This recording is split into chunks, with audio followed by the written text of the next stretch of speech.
Hoje a gente vai mergulhar nas ideias de um livro fascinante chamado Tudo é Óbvio, do Duncan J. Watts. Ele fala de um paradoxo bem curioso. Sabe o senso comum? Aquela ferramenta que a gente usa todo dia para entender o mundo? Pois é, o livro mostra como, às vezes, é justamente ele que nos impede de enxergar as coisas como elas realmente são. Parece estranho, né? Mas vamos entender isso melhor. Para começar, vamos direto para um quebra-cabeça da vida real. Um daqueles que o nosso senso comum, bom, ele simplesmente não consegue explicar. Isso vai preparar o terreno para a nossa discussão. E a pergunta é essa: o que pode explicar uma diferença de, quase 90% nas taxas de doação de órgãos entre dois países que são super parecidos culturalmente? É uma disparidade enorme. O que será que causa isso? Talvez a cultura, a religião, o nível de educação? O que será que vem à cabeça primeiro? E olha só esse gráfico, ele mostra bem o tamanho da coisa. No país A, que no caso é a Alemanha, a taxa de consentimento é de só 12%. 12! Agora, no país B, a Áustria, essa taxa sobe para 99,9%. É praticamente todo mundo. E o mais doido é que são países vizinhos com culturas super parecidas. Como é que pode uma coisa dessas? E a resposta, surpreendentemente, não tem nada a ver com cultura, religião ou grandes valores. É o design de um formulário. É isso mesmo. Na Áustria, a opção padrão é ser doador. A pessoa precisa se dar ao trabalho de dizer que não quer. Já na Alemanha, é o contrário. O padrão é não ser doador, então a pessoa tem que ativamente escolher ser. Uma coisinha mínima, um detalhe no design, que muda completamente o resultado. Bom, apesar desse exemplo que deixa a gente de cabelo em pé, é preciso reconhecer uma coisa. O senso comum é uma ferramenta, poxa, é indispensável. É o que nos ajuda a navegar pela vida todos os dias. O que é o senso comum, afinal? É basicamente um conjunto de regras não escritas, sabe? Um monte de fatos, experiências, uma sabedoria que a gente usa para lidar com situações sociais complexas. E o melhor, sem nem precisar pensar. Não é um conhecimento de livro, é uma ferramenta prática, quase mágica para a gente se virar no dia a dia. É a pura inteligência social em ação. Pensa, por exemplo, no metrô de uma cidade grande. É um exemplo perfeito. São milhões de pessoas espremidas num lugar pequeno e, na maior parte do tempo, tudo flui, tudo funciona. Não tem mágica aí. O que tem é o senso comum agindo, ditando regras silenciosas que todo mundo segue.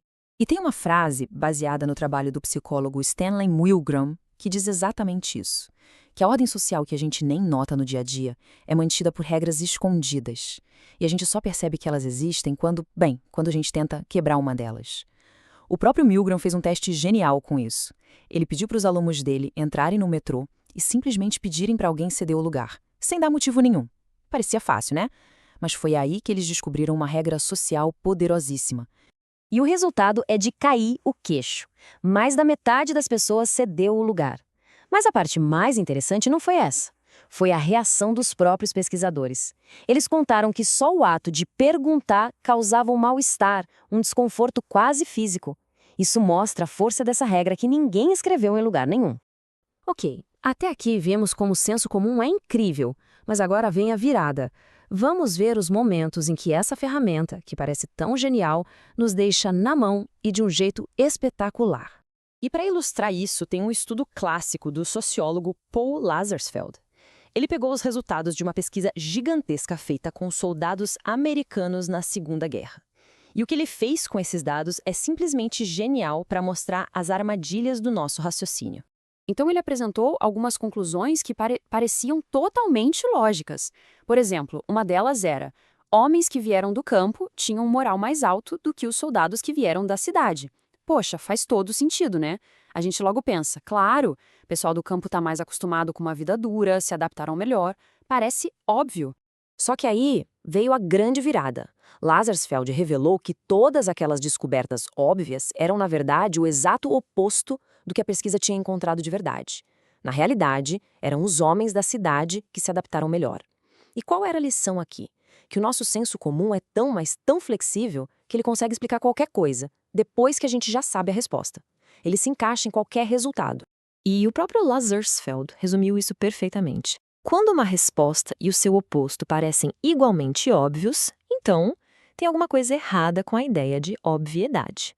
Ou seja, essa sensação de que algo é óbvio pode ser muito enganadora. É um guia bem pouco confiável. Agora, vamos detalhar um pouco mais isso. O livro aponta 3 grandes falhas do senso comum. 3 maneiras como ele pode, sistematicamente, nos levar para o caminho errado. A primeira falha, ele não é universal. O que a gente acha justo, por exemplo, depende totalmente da nossa cultura. Para mostrar isso, tem um experimento famoso, o jogo do ultimato. A ideia é simples. 2 pessoas têm que dividir um dinheiro, uma faz a proposta de divisão e a outra aceita ou recusa. Se recusar, ninguém leva nada. E aí, qual seria uma oferta justa? Então, a resposta para essa pergunta muda radicalmente, dependendo de onde a gente vai. Por exemplo, lá no Peru, o povo Maxiguenga costumava fazer ofertas bem baixas, tipo 25%, e elas quase nunca eram recusadas. Já na Nova Guiné, com os povos Au e Guinau, era o oposto. As ofertas eram super altas, às vezes mais de 50%, e mesmo assim, muitas vezes eram recusadas, porque receber um presente grande criava um tipo de dívida social, um fardo. Ou seja, a ideia de justiça não é a mesma em todo lugar, ela é local. A segunda falha, ele é inconsistente. O senso comum está cheio de conselhos que se contradizem. A gente ouve que os opostos se atraem, mas também que semelhante atrai semelhante. A gente aprende que é bom pensar bem antes de agir, mas também que quem muito hesita perde a oportunidade. Para cada situação, tem um ditado que se encaixa, o que dá uma falsa impressão de sabedoria, mas na prática não tem um rumo claro. E aí chegamos na terceira e talvez a mais perigosa de todas as falhas. O senso comum falha em grande escala. Aquela intuição que funciona tão bem nas nossas interações um a um pode ser um desastre total quando a gente tenta aplicar sistemas gigantes e complexos.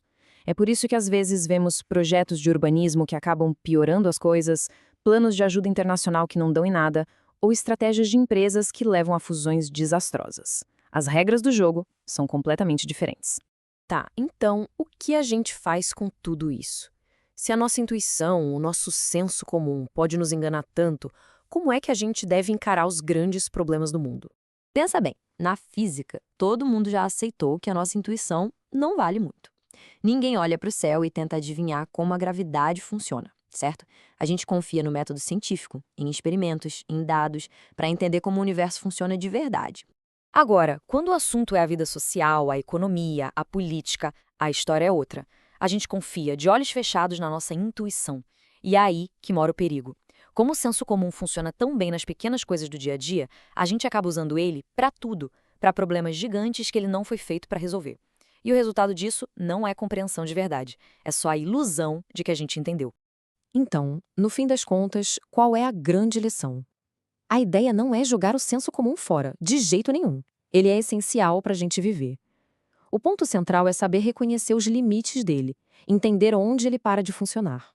Para lidar com os problemas realmente grandes e complexos, seja na política, nos negócios ou na sociedade, confiar cegamente na intuição é uma armadilha. A verdadeira sabedoria não é ter sempre uma resposta óbvia na ponta da língua. É saber quando desconfiar do óbvio, quando é preciso testar, medir e desafiar as nossas próprias certezas. E com isso em mente, fica a reflexão final. Qual daquelas crenças que parecem tão óbvias vai ser questionada hoje?